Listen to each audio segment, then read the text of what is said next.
Hi, I'm Angelica Puzio, and I'm here to introduce my amazing mentee, Amina Castronovo.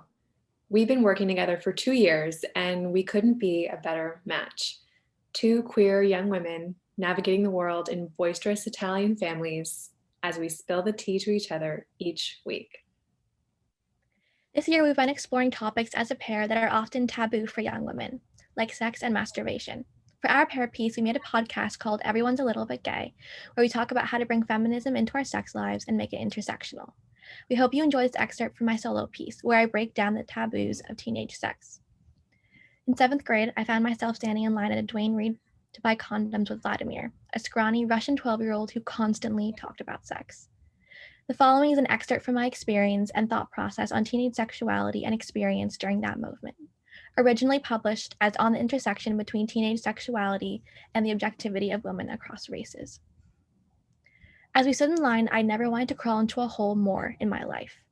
I kept shifting my backpack between my shoulders, and I could practically hear my owl-themed pencil case screeching at me through the fabric.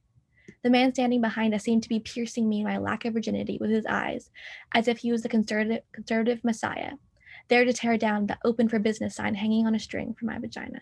Of course, as we waited, Vlad picked up some Skittles from the counter because nothing says I'm an awkward little guy who's going to bang this depressed bisexual, quite like a plastic bag full of rainbow-colored crap. I waited anxiously for the cashier to say something as she rang us up. We were 12 years old, for God's sakes. But no, she looked us straight in the eyes and asked if we were paying cash or card. A receipt had never printed for so long before. If adolescents were taught to take ownership of their sexuality, perhaps there would be less conformity into racist and sexist stereotypes. Black and white women are human, and thus they have the inherent right to express themselves sexually however they see fit. This expression can be passionate and overwhelming, or timid and slow, or anything in between. That should be the first lesson students learn in sex ed. Let's stop pretending that teens are not privy to one of the most wonderful aspects of life. We're teenagers. Experiencing life is what we do. Teenagers are going to have sex. They're going to masturbate. They're going to go condom shopping because they can, and that's good. So to all the teens out there, find your something.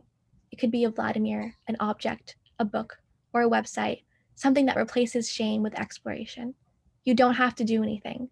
Just observe the way your body reacts to the liberation of sex.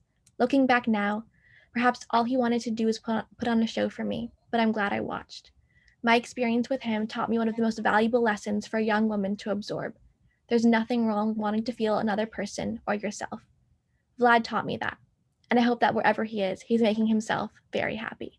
Thank you.